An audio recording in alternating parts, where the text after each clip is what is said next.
Hi there guys, I'm Nikhil from GreedyTech, and in this video, I'll be showing you all the important tips and tricks for your Vivo V20 SE. By the way guys, I've already made a dedicated video for the best features where I talked about all the features offered by this phone. So definitely check out that video as well, link will be in the description. First, I'll start off with the navigation gestures. Once you enable this feature, you can just swipe from the bottom of the screen to go home, you can swipe and hold for recent apps, and finally, you can swipe from the left side or right side of the screen to go back a step. You can also swipe diagonally from the bottom left corner or bottom right corner to trigger Google Assistant. Next, we also have a feature called Always On Display. Here's a quick preview of how the phone looks without Always On Display. It just looks like any other phone, and once you enable the feature, this is how it looks. You can see the time and date information on the lock screen along with the fingerprint icon. From settings, you can change the clock style and also schedule it to automatically turn on and turn off at a specific time. Personally, I would keep it on all the time. Next, we also have some camera gestures. We have touch, voice and palm. If you enable the touch gesture, you can just touch the preview screen to take a picture. And if you enable the voice gesture, you can say cheese to take a picture. And finally, if you enable the palm gesture, you can just show your palm to take a picture. Next, we have a new home screen gesture.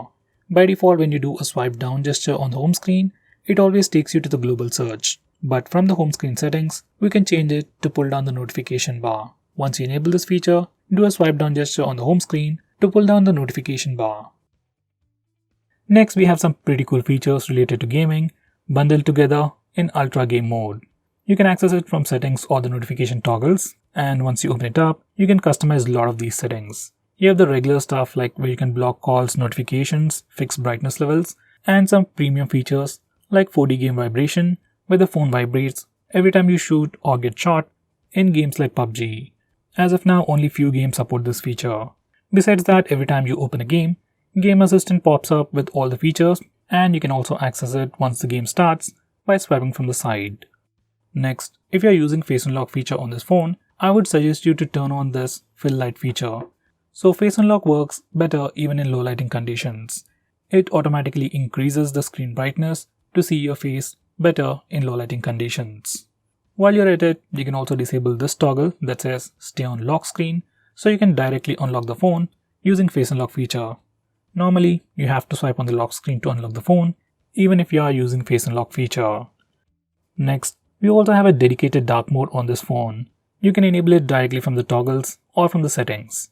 Once you enable the dark mode, it changes the entire theme of the phone. All system UI elements change to the dark mode. Some system applications like the phone dialer, SMS application also change to the dark mode.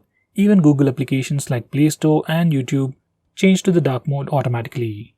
On this phone, we can also schedule dark mode so that it enables at a specific time and disables automatically at a specific time. Personally, I would keep it on all the time. It helps you save some battery and your phone also looks much more cooler. Next, we have split screen mode. Split screen mode has been on Android for a very long time, but on this phone there is a pretty neat shortcut. To open any application in split screen mode, just swipe up using 3 fingers and it opens the current application in split screen mode, and you can select the secondary application from the list below. On previous Vivo phones, only the apps displayed in the list are supported, but now almost all the applications support split screen mode. Next, I'm going to show you how to change the default applications. From the system app settings, you can change your default launcher, default browser, default music player, video player, and so on. This is something really useful if you use third-party applications, and I will definitely recommend you to change your browser to something like Google Chrome. Next, we have flashlight notifications, and you can enable them from accessibility settings. And once you enable this feature, every time you get a call or a message, your phone's flashlight blinks. It's a pretty cool feature. Next, we have a pretty unique feature on this phone called Smart Click, which will allow you to perform a quick action. These are the settings. You can perform multiple tasks, but personally I use it to turn on and turn off flash. So here's a quick preview. When the phone is locked and the display is off, you can press and hold the volume down button to turn on the flash. To turn off the flash, you can either press the power button or just press and hold the volume down button. This is one of my favorite features on this phone. Next, I'm going to show you how to take a screenshot on this phone. Like on any other Android phone, you can press the volume down and power button both at the same time to take a screenshot. and it works anywhere, every time.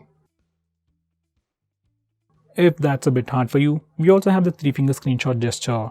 It's enabled by default, so all you need to do is just swipe down using 3 fingers to take a screenshot.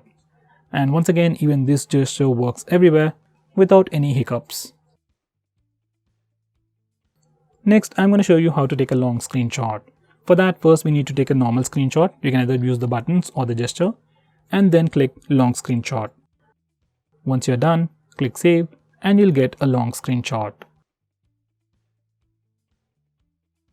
Next, we can also display the battery percentage on the status bar. For that, go to settings and enable the toggle for the battery percentage. Once you do that, you can see the battery percentage on the status bar. Next, I'm going to show you how to disable the lock screen poster feature. Now here's a quick preview of the lock screen. Every time you go to the lock screen, you see a different wallpaper. Some people like it, some people don't. If you want a fixed wallpaper, or if you just want to disable this feature, just go to the lock screen settings and disable this toggle. Once we do that, we get a fixed lock screen wallpaper. Here's a quick preview. So guys, these are the most important tips and tricks for your Vivo phone. If I missed out on anything important, do let me know by commenting below this video, and definitely check out my video on the best features. Link will be in the description. If you're planning to buy this phone, use the link in the description. It always helps the channel. And if you want us to make any specific video, tweet out to us with the hashtag AskGreedyTech on Twitter, and we will try to make it as soon as possible. I'm Nikhil from GreedyTech signing off. Have a nice day.